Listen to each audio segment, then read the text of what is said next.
La Guardia di Finanza non perdona gli evasori fiscali. L'attività delle Fiamme Gialle nella Marca nel 2018 e fino allo scorso maggio è stata ricca di risultati.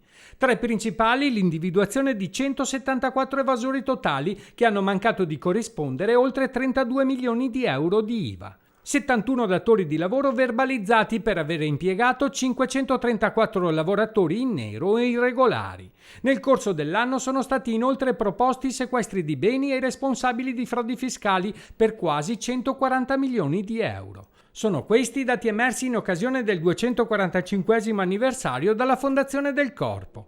La cerimonia si è svolta nell'auditorium di Piazza delle Istituzioni accanto alla sede provinciale del Comando Compagnia. Tra gli ospiti il prefetto di Treviso Maria Rosaria Laganà e il sindaco Mario Conte. Nel suo intervento di saluto a tutti i convenuti, il comandante provinciale della Guardia di Finanza di Treviso, il colonnello Alessandro Serena, ha voluto evidenziare le operazioni messe in atto per il contrasto all'evasione dall'inizio dell'anno. Solo nei primi mesi del 2019, i primi 5 mesi, sono state condotte dal Comando Provinciale di Treviso 179 investigazioni e nel 2018 sono state 464, rivolte a tutte le tipologie di reati fiscali, societari, fallimentari e contro la pubblica amministrazione.